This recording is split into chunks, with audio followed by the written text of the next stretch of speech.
How the future looks. Can E1 become the Formula E of the water?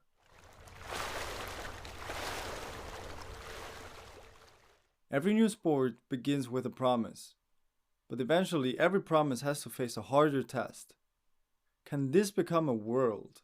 Not a launch, not a headline, not a stylish experiment. A world. A championship that people recognize before it needs explaining. A machine that becomes iconic rather than merely novel. A calendar that feels inevitable. Teams that feel historic. Pilots that become names in their own right. A mission that survives contact with commercial reality. A format that stops feeling new and starts feeling necessary. That is the question hanging over E1 now. Not whether it is interesting, it clearly is. Not whether it is visually compelling, it clearly can be. Not whether it has managed to enter the public imagination at all, it already has. The deeper question is whether electric racing on water can become a lasting category rather than a clever moment. And that is why this final episode matters. Because once a sport has introduced itself, demonstrated its machine, declared its values, and assembled its teams, only one question remains. What future does all of this point toward? The easiest mistake to make with a championship like E1 is to speak about the future in vague language. Innovation, growth, momentum, disruption, the future of sport, the future of mobility. These words are easy to say and easy to applaud. They sound impressive because they float above specifics. But the future of a league is never decided by adjectives. It is decided by structure. So let us ask the question properly.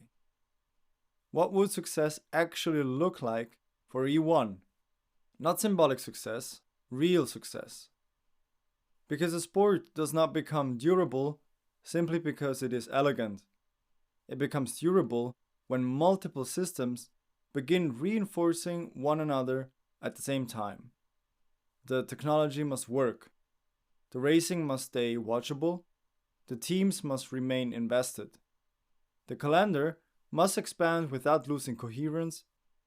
The audience must return, not just sample. The commercial model must hold. And the league's mission must still feel credible once growth begins to accelerate. That is a very demanding list. But E1 has at least some early signals on its side. Its 2026 season has expanded to a record 10 teams, added new entrants including Sierra Racing Club and Team Monaco, as mentioned in the last episode, and is being staged across multiple continents, while the championship's own communications describe a growing international footprint and broadcasts reach of more than 140 territories. That does not prove long-term success, but it does mean this is no longer just an idea looking for a first outing. To understand what E1 could become, it is useful to compare it to a broader pattern in sport. Some leagues inherit their category, others create it. That difference is enormous. If you inherit a category, the public already understands the basic idea. Your job is to complete within an existing language. If you create a category, you have to invent the language itself. You must teach people how to see what they are looking at. You must define what counts as excellence. You must give spectators reasons to care before tradition has had time to do their work for you. That is exactly the challenge E1 faces. It is not trying to become the best version of an already familiar sport. It is trying to convince the world that this form of racing deserves a permanent place in the sporting landscape. And that is why the analogy people instinctively reach for is obvious. Could E1 become the Formula E, or even the Formula 1 in a sense, of the water? not in the simplistic sense of copying another language, but in the deeper sense of doing for marine sport what Formula E did for electric urban racing, legitimizing a category that once seemed too niche, too experimental, or too compromised to matter. That comparison is not absurd. In fact, E1 almost invites it. The league combines electrification, visible technological identity, purpose-driven branding, global city locations, celebrity involvement, and a carefully designed modern image. Official E1 messaging explicitly frames the series as the world's first and only all-electric raceboat championship, and as a platform for electric technologies intended to protect and restore urban waters and coastal areas. Those are not small ambitions. They are category-building ambitions. But if E1 is to become something like that, it will have to solve at least 5 long-term problems. The first is novelty. Novelty opens the door. It does not keep it open. In the early phase of a new championship, difference itself creates interest. Electric raceboats, celebrity owners, foiling machines, waterfront cities, mixed gender teams, sustainability language. All of that generates curiosity because it feels unusual. But curiosity fades. Once the public has seen the boats rise above the water a few times, the question changes from "what is this?" to "why should I keep watching?" That is the moment when novelty must convert into attachment. And attachment is much harder to earn. It requires recognizable rivalries, clear competitive stakes, memorable pilots, repeatable drama, a calendar with rhythm. Moments people feel they missed if they were not there. E1 is beginning to build some of that. Aoki Racing Team's strong 2026 start, Team Brady's recent title pedigree, and the arrival of new teams like Monaco and Sierra all help thicken the field into something more than a single season spectacle. But the true test will be whether those narratives deepen over time. The second challenge is technology transfer. E1 is not only a sport, it also presents itself as a technology platform, one intended to influence the future of commercial electric boating and marine mobility more broadly. Official materials say the Racebird designs are already influencing commercial electric boating, and Blue Impact messaging ties the series directly to accelerating electric water mobility and sustainable energy use in the maritime and recreational boat industry. This matters immensely, because if E1 remains only a premium spectacle, it will still be interesting, but narrower in historical significance. If, however, it contributes meaningfully to a wider transition in marine technology, better electric propulsion, better public acceptance, better design imagination around water mobility, then its legacy becomes much larger. That is when a sport stops being only entertainment. It becomes an innovation engine. Motorsport has often played this role before. Racing compresses technical problems. It accelerates testing under pressure. It makes performance visible. But not all racing categories succeeded in making that connection meaningful beyond the track. If E1 can do it on water, that would be one of its strongest claims to permanence. Because then the league would not only be thrilling, it would be useful. The third challenge is mission credibility. This one may be even harder. E1 does not present itself as value-neutral sport. It explicitly links its identity to coastal restoration, blue impact, lower impact events, and the protection of marine ecosystem, as we have already heard. That gives it a distinctive moral frame, but it also raises the bar for consistency. Blue Impact and Sustainability materials on E1's official site describe low impact event design, ISO 20121 ambitions, aquatic regeneration, and biodiversity targets as central pillars of the series. That is admirable, but it is also risky. Because the more purpose becomes central to a brand, the less forgiving the public becomes about inconsistency. Growth can put pressure on mission. More races, more travel, more sponsors, more hospitality, more visibility, and more complexity. All of that makes it harder, not easier, to remain believable. So the future of E1 depends partly on whether its values remain operational rather than ornamental. Can Blue Impact continue to produce visible outcomes? Can the league's ecological framing mature instead of staying rhetorical? Can the glamour of the series remain aligned with its language of regeneration? If yes, E1 may become a rare case of premium sport with a genuinely coherent civic identity. If not, it risks becoming another example of a beautiful story that outpaced its substance. The fourth challenge is geography. Where sport happens is part of what it becomes.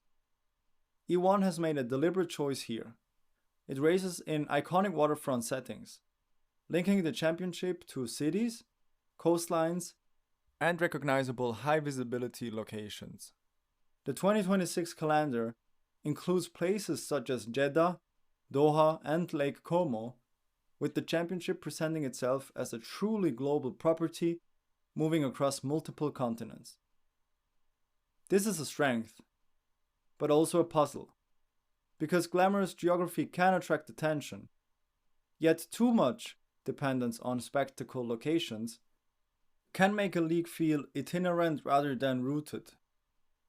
A great sports calendar is not only beautiful, it is legible. People begin to anticipate the same places, the same weekends, the same rhythms. Certain venues start to mean something. They accumulate memory. E1 will likely need that. Not only expansion, not only new cities, but recurring landmarks.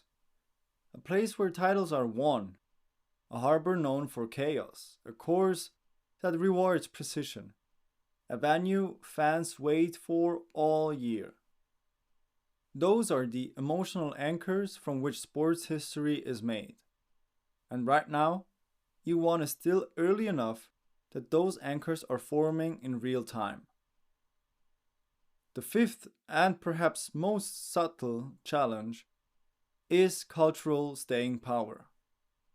This is the hardest one to measure and often the most decisive. A league can survive technically for years without ever truly becoming part of culture. It can exist, function, and even profit while remaining emotionally peripheral. The difference between a sustained series and a true institution lies not only in economics, but in memory. Do people talk about it between races? Do young fans imagine themselves inside it? Do cities want to host it for prestige rather than curiosity? Do sports feel they are buying future relevance, not just event space? Do pilots become archetypes? Do the teams start to inherit identities beyond their celebrity owners? This is where E1's next phase becomes fascinating. Because the ingredients are there. The machines are visually distinctive, the mission is modern, the owners are famous, the locations are cinematic. The concept is easy to summarize and hard to forget.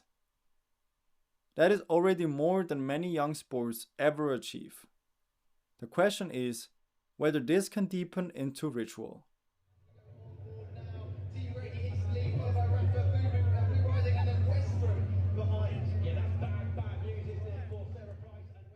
There is a point in the life of every new idea when it stops asking to be admired and starts asking to be judged.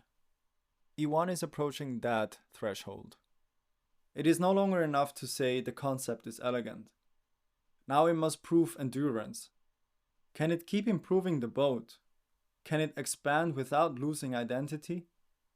Can it remain exciting once the first wave of novelty passes? Can it make electric marine racing feel not experimental but normal? Those are serious questions. But serious questions are a good sign. They mean the league has moved beyond the stage where it could be dismissed as a curiosity. And perhaps that is the most important conclusion of this whole season. E1 does not have to become gigantic to matter. It does not need to replace Formula 1 or dominate global sport or instantly transform marine mobility everywhere. Those are unrealistic standards and not the right ones. What it needs to do is prove that a new category can exist at the intersection of elegance, performance, public purpose, and technological imagination.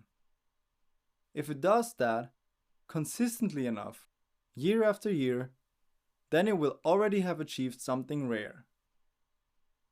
You will have founded not merely a championship, but a new sporting grammar, a way of seeing speed on water differently, a way of imagining marine sport as part of an electric future, a way of connecting race day spectacle with the condition of coastal worlds, a way of suggesting that progress, even in competitive form, need not always come wrapped in smoke and excess. That is a meaningful possibility. And E1, at least for now, remains one of the more intriguing attempts to make that possibility real. So how does the future look? Open. That is both the uncertainty and the appeal. Open enough that the championship could still plateau. Open enough that it could sharpen into something major. Open enough that the Racebird might one day be remembered not only as a spectacular machine, but as the first convincing symbol of a larger transition on water. That is what makes E1 worth watching. Not because its future is guaranteed, but because it is still being invented.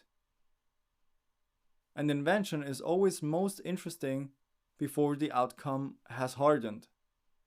And that is where we leave this season.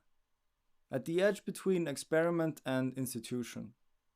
Between proposition and permanence. Between a sport that has arrived and a sport that is still becoming. And perhaps that is the perfect place to end. Because Eyewitness to Genius has never really been about finished things.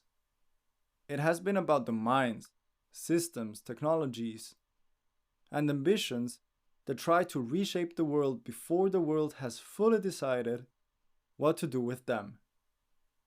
E1 belongs in that category. A floating experiment, a racing league, a marine technology platform, a branding machine, a mission-driven spectacle, a bet on what the future of sport, and maybe even the future of water mobility, could look like. Whether that bet fully pays off, only time will tell. But it is a bet worth studying. And for now, perhaps, that is enough.